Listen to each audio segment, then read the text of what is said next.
L'Ajuntament de Calella ha decidit en la temporada 2021 prohibir la pesca esportiva a la platja de les Roques de Calella, i tot això ve arrel d'una conferència que va organitzar una associació naturalista del Montnegre i el Tordera, on ens parlaven del corb marí emplomallat i on ens deien que amb una mesura molt fàcil, que era com prohibir-ho a través del pla de serveis de la platja que es fa cada any a Calella, podien prohibir la pesca i era una cosa que funcionaria molt bé per la protecció del corb.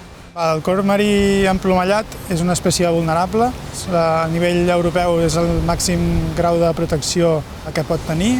Són agrupacions de més de 200 ocells d'aquesta espècie. Aquestes agrupacions d'aquest nombre no es troben en gaires llocs més de la Mediterrània. Per tant, és molt important que aquesta zona estigui ben protegida i ben tranquil·la per a aquests ocells.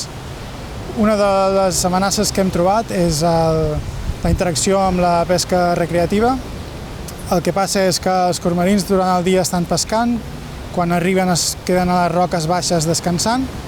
En aquest moment, si hi ha gent pescant, el que poden fer és confondre l'esquer igual que si fossin un peix i quedar-se enganxats amb l'ama dintre l'estómac. I l'altra problemàtica és, en el moment que s'aixequen per entrar a dormir a les cingleres, fan unes quantes voltes i en aquest moment poden acabar col·lisionant amb les línies de pesca que estan calades.